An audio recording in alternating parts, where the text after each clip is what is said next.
ఆయన తెలుగు జాతి కీర్తి కిరీటం. ఆయన తెలుగు వెలుగు. ఆయన మారుమూల గ్రామంలో జన్మించిన నియోజకవర్గ స్థాయి నుంచి రాష్ట్ర అత్యున్నత పదవి నుంచి ఈ దేశ అత్యున్నత పదవిని సైతం ఒంటి చేత్తో 5 ఏళ్లు సుదీర్ఘంగా ఏలిన తెలంగాణ గడ్డ చరిత్రను ప్రపంచ పటంలో నిలిచేలా చేసిన ఆయన ఎన్నో పదవులను అలంకరించారు. ఆ పదవులన్నిటికీ వన్నె తెచ్చిన తెలంగాణ బిడ్డ, ఈ దేశ అత్యున్నత పదవి చేపట్టిన తొలి తెలుగు తేజం. ఆయన నిజంగా తెలుగు జాతి గర్వించదగ్గ తెలుగు టీవీ. ఆయన బహుభాషా కోవిదుడు. ఆయన ఈ దేశ ఆర్థిక సంస్కరణలకు ఆనాడే పునాదులు వేసిన భావి భారత నిర్మాత. అయినా ఆయన జీవిత చరమాంకంలో ఎదుర్కొన్నాడు ఎన్నో అవమానాలు. ఆయన గొప్పతనం ఆయన సొంత పార్టీ గుర్తించలేదు. ఆయన మరణ అనంతరం భారతరత్న పురస్కారం ప్రకటించింది పరాయి పార్టీ. ఆయన శత జయంతి వేడుకలు ఘనంగా ఏడాది పాటు నిర్వహించింది మరో ప్రాంతీయ పార్టీ. ఇంతటి ఘనకీర్తితో పాటు కొంత అపకీర్తి సొంతం చేసుకున్న ఆయనెవరు ఈ స్టోరీలో చూసేద్దాం. ఆయనే పాములపర్తి వెంకట నరసింహారావు, మనం ముద్దుగా పిలుచుకునే పివి నరసింహారావు. మన తెలుగు టీవీ. ఉమ్మడి కరీంనగర్ జిల్లా వంగర ఆయన స్వస్థలంలో పాములపర్తి వెంకట నరసింహారావు జూన్ 28, 1921లో జన్మించారు.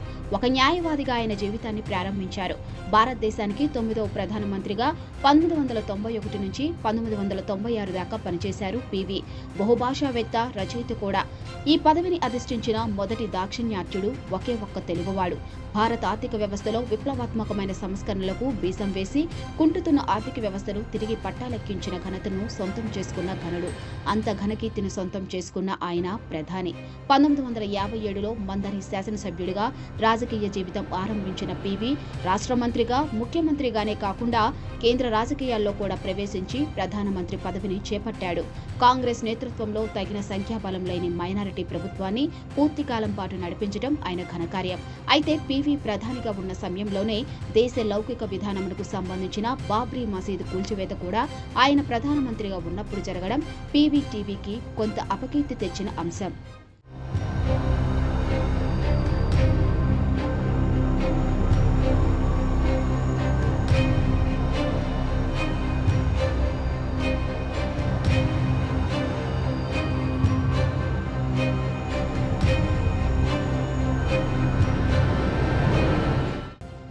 తెలంగాణలో ఉమ్మడి కరీంనగర్ జిల్లాలోని ఒక మారుమూల గ్రామంలో అతి సామాన్య కుటుంబంలో జన్మించిన పివి ఈ దేశ ప్రధాని పదవి కూడా చేపట్టి 5 ఏళ్లు సుస్థిరంగా పాలించడం, తొలి నెహ్రూ గాంధీ కుటుంబేతర వ్యక్తి ప్రధాని కావడం ఆ రోజుల్లో అదే అతిపెద్ద సంచలనం సృష్టిస్తే, అతలాకుతలం అయిపోయిన భారత ఆర్థిక వ్యవస్థను చక్కదిద్ది ఎన్నో ఆర్థిక సంస్కరణలకు ఆనాడే శ్రీకారం చుట్టిన అపర మేధావి. ఒక 5 ఏళ్ల పూర్తికాలం దేశ ప్రధానిగా పాలించడం పివి గొప్పతనం. ఆ చరిత్ర పివికే సొంతం. ఉమ్మడి ఆంధ్రప్రదేశ్ ముఖ్యమంత్రిగా పివి భూ సంస్కరణను అమలుపరిచేందుకు శ్రీకారం చుట్టాడు. పట్టణ భూగరిష్ట పరిమితి చట్టం తెచ్చాడు పివి. దీంతో భూస్వామ్య వర్గాలు తిరగబడ్డాయి. 1972లో పివి ముఖ్యమంత్రిగా ఉన్నప్పుడు శాసనసభ ఎన్నికల్లో 70% వెనుకబడిన వర్గాల వారికిచ్చి చరిత్ర సృష్టించాడు. ఆ సమయంలోనే ముల్కీ నిబంధనలపై సుప్రీంకోర్టు ఇచ్చిన తీర్పుతో ఆందోళన చెందిన కోస్తా రాయలసీమ నాయకులు ప్రత్యేక ఆంధ్ర రాష్ట్రం కోరుతూ జై ఆంధ్ర ఉద్యమం చేపట్టారు. పివిని తెలంగాణ నాయకుల పక్షపాతిగా ఆంధ్ర, రాయలసీమ నాయకులు ఆరోపించారు. ఉద్యమంలో భాగంగా ఆ ప్రాంత మంత్రుల్లో చాలా మంది రాజీనామా చేశారు. రాజీనామా చేసిన మంత్రుల స్థానంలో 1973 జనవరి 8న కొత్త మంత్రులు నియమించి పివి మంత్రివర్గ పునర్వ్యవస్థీకరణ చేశాడు. అయితే పార్టీ అధిష్టానం ఆలోచన పూర్తిగా భిన్నంగా ఉంది. మంత్రివర్గ పునర్వ్యవస్థీకరణ జరిగిన మరునాడే కేంద్రం రాష్ట్ర ప్రభుత్వాన్ని రద్దు చేసి శాసనసభను సుప్తచేతనావస్థలో ఉంచి రాష్ట్రపతి పాలనను విధించింది.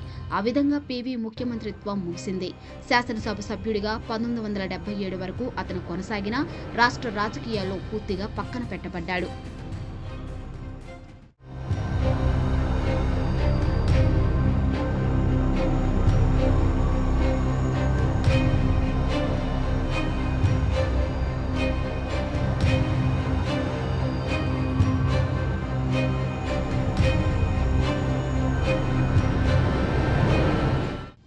ఆ తర్వాత పీవీ రాష్ట్ర రాజకీయాల నుంచి దేశ రాజకీయాల వైపు మళ్లింది. రాష్ట్ర రాజధాని హైదరాబాద్ నుంచి దేశ రాజధాని ఢిల్లీకి మారింది.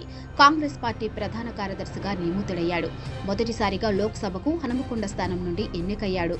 రెండోసారి మళ్లీ హనుమకొండ నుండే లోక్సభకు ఎన్నికయ్యాడు. మూడోసారి 8వ లోక్సభకు మహారాష్ట్రలోని రాంటెక్ నుండి ఎన్నికయ్యాడు. మళ్లీ రాంటెక్ నుండి 9వ లోక్సభకు ఎన్నికయ్యాడు. నంద్యాల లోక్సభ నియోజకవర్గానికి 1991లో జరిగిన ఉప ఎన్నికల్లో ఎన్నికై 10వ లోక్సభలో అడుగుపెట్టాడు.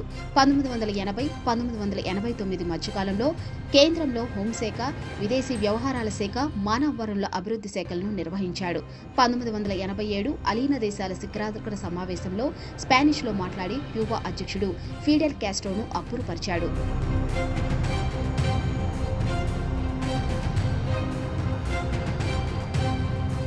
పీవీ నరసింహారావును ప్రధానమంత్రి పదవి అనుకోకుండా వరించింది.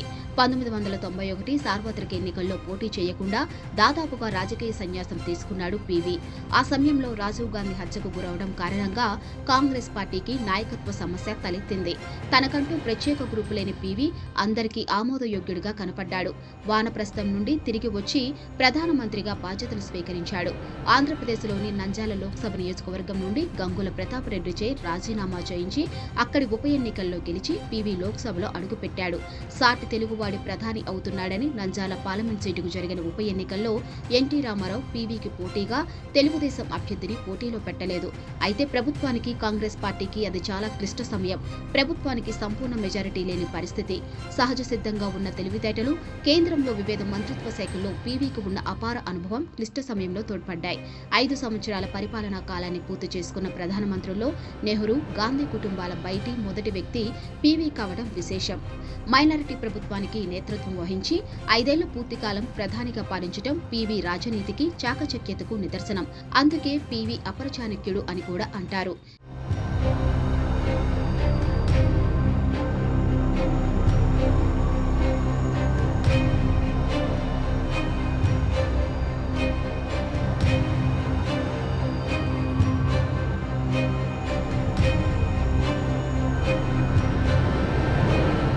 పీవీ ప్రధానమంత్రిగా ఉన్న కాలంలో భారత రాజకీయ, ఆర్థిక, సామాజిక వ్యవస్థల్లో ఎన్నో గొప్ప మలుపులు, పరిణామాలు చోటు చేసుకున్నాయి. ఎన్నో అవినీతి ఆరోపణలు ప్రభుత్వాన్ని, పీవీని చుట్టుముట్టాయి. దివాలా తీసే స్థాయికి చేరుకున్న ఆర్థిక వ్యవస్థకు పునర్జీవం కల్పించేందుకు సంస్కరణలకు బీజం వేశాడు. తన ఆర్థిక మంత్రి మన్మోహన్ సింగ్కు స్వేచ్ఛనిచ్చి సంస్కరణలకు ఊతమిచ్చాడు. ఆ సంస్కరణల పర్యవసానమే ఆ తరువాతి కాలంలో భారత ఆర్థిక వ్యవస్థ సాధించిన అద్భుతమైన అభివృద్ధి. అందుకే పీవీని ఆర్థిక సంస్కరణల పితామహుడిగా పేర్కొంటారు. పంజాబ్ తీవ్రవాదాన్ని విజయవంతంగా అణిచివేసిన ఘనత పీవీ ప్రభుత్వందే. కాశ్మీర్ తీవ్రవాదులు ప్రముఖులను అపహరించినప్పుడు వారి డిమాండ్లకు లొంగకుండా ప్రముఖులను విడిపించిన ఘనత కూడా పీవీదే. ఇజ్రాయెల్తో దౌత్య సంబంధాలు, తీవ్రవాదానికి పాకిస్తాన్ ఇస్తున్న ప్రోత్సాహాన్ని బయటపెట్టి ప్రపంచ దేశాల్లో చర్చకు పెట్టడం, ఆగ్నేసియా దేశాలతో సంబంధాలు పెంచుకోవటం, చైనా, ఇరాన్లతో వాణిజ్య సంబంధాలు పెంచుకోవటం, విదేశీ వ్యవహారాల్లో పీవీ ప్రభుత్వం సాధించిన అనేక విజయాల్లో కొన్నిగా చెప్పొచ్చు.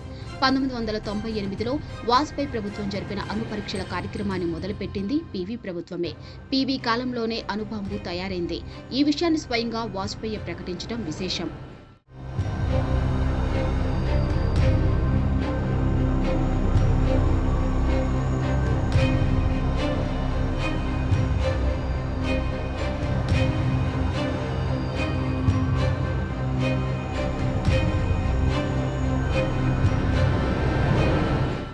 పీవీ నరసింహారావు 5 ఏళ్ల ప్రధాని పదవీ కాలంలో అనేక అవినీతి ఆరోపణలు కూడా పీవీ పదవి నుండి దిగిపోయాక ఎదుర్కొన్నాడు. మొదటిది పార్లమెంట్లో మెజారిటీ సాధనకై జార్ఖండ్ ముక్తి మోర్చా సభ్యులకు లంచాలు ఇచ్చాడని ఆరోపణ. ఈ ఆరోపణలు విచారించిన ప్రత్యేక కోర్టు జడ్జి అజిత్ బరిహో 2000 సెప్టెంబర్ 29న పీవీని ఈ కేసులో దోషిగా తీర్పునిచ్చాడు. నేరస్తుడిగా పోటీచే నిర్ధారించబడిన మొట్టమొదటి మాజీ ప్రధానమంత్రి పీవీ. అయితే ఢిల్లీ హైకోర్టు ఈ కేసును కొట్టివేసింది. ఇక రెండోది సెయింట్ కిట్స్ ఫోర్జరీ కేసు. 1989లో బోఫోర్స్ అవినీతిపై రాజీవ్ గాంధీతో విభేదించి ప్రభుత్వం నుండి, పార్టీ నుండి బయటకు వచ్చేసిన వీపీ సింగ్ ను అప్రతిష్ట పాల్చేసేందుకు కుమారుడు అజయ్ సింగ్ ను ఇరికించేందుకు ఫోర్జరీ సంతకాలతో సెయింట్ కిట్స్ ద్వీపంలో ఒక బ్యాంకులో అకౌంటుకు తెరిచిన కేసు. లఖూభాయ్ పాఠక్ అనే పచ్చళ్ల వ్యాపారి ప్రభుత్వంలో ఏదో ఒప్పందాలు కుదుర్చుకునేందుకై పీవీకి సన్నిహితుడైన చంద్రస్వామికి డబ్బిచ్చాడని ఆరోపించాడు. పై 3 కేసుల్లోనూ పీవీ నిర్దోషిగా పై కోర్టు తీర్పిచ్చాయి. ఈ 3 కేసులు కాక స్టాక్ మార్కెట్ కుంభకోణం, కుంభకోణం నిందితుడు హర్షద్ మొహతాను సూట్ కేసులతో పీవీకి డబ్బిచ్చాడని ఆరోపించాడు. అయితే అవి నిరాధారాలని తేలింది. వీటన్నిటి విచారణలు పీవీని వెంటాడాయి. అయితే ఈ ఆరోపణలన్నీ న్యాయస్థానాల్లో వీగిపోగాయి. చివరి కేసు కూడా అతను మరణానికి సరిగ్గా సంవత్సరం ముందు వీగిపోయింది.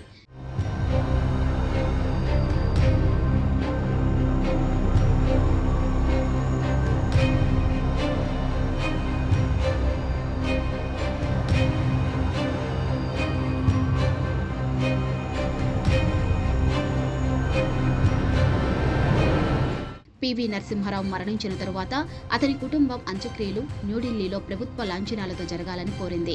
అంతకుముందు మరణించిన భారత మాజీ ప్రధానులందరి ప్రభుత్వ లాంఛనాలతో అంత్యక్రియలు న్యూఢిల్లీలో జరగడం, వారికక్కడ ఒక స్మృతి చిహ్నం ఏర్పాటు చేయడం సాధారణంగా జరిగేది. కానీ అప్పటి కాంగ్రెస్ అధ్యక్షురాలు, యూపీఏ సమన్వయకర్త సోనియా గాంధీకి ఇష్టం లేకపోవడంతో అప్పటి ఆంధ్రప్రదేశ్ ముఖ్యమంత్రి వైఎస్ రాజశేఖర్ రెడ్డి పివి నరసింహారావుకు కుటుంబ సభ్యులను ఢిల్లీలో కాకుండా పివి అంత్యక్రియలు హైదరాబాద్లో జరగడానికి ఒప్పించారు. ఢిల్లీ నుంచి పివి నరసింహారావు భౌతిక కాయాన్ని హైదరాబాద్ తీసుకువచ్చే క్రమంలో కొద్దిసేపు కాంగ్రెస్ కార్యాలయంలో అభిమానుల సందర్శనార్థం ఉంచాలన్నా అనుమతించలేదు. హుసేన్ సాగర్ తీరంలో అతని అంత్యక్రియలు ప్రభుత్వ లాంఛనాలతో చేశారు.